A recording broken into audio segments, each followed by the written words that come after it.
shaqeeyaa markaan hurdada ka soo kaco waxaan imaadaa inta habeenimo oo 9 saac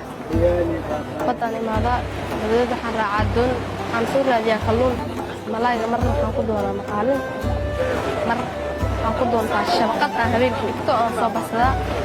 maalinta shabaqad hela shabaqada ku doontaa maalinta maqaalin ku doontaa intaba haddaan waayna oo kale xirtaa waan qaysaa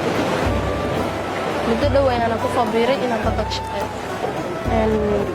xitaa bajaaj waa wadi jiray laakiin hadda waan iska dhaafay Soomaali weyn iga reebtay qabanaysa laakiin waxaan isku dhiirigelin inaan qof shaqaysan karaa maadaama aan shaqooyin waayay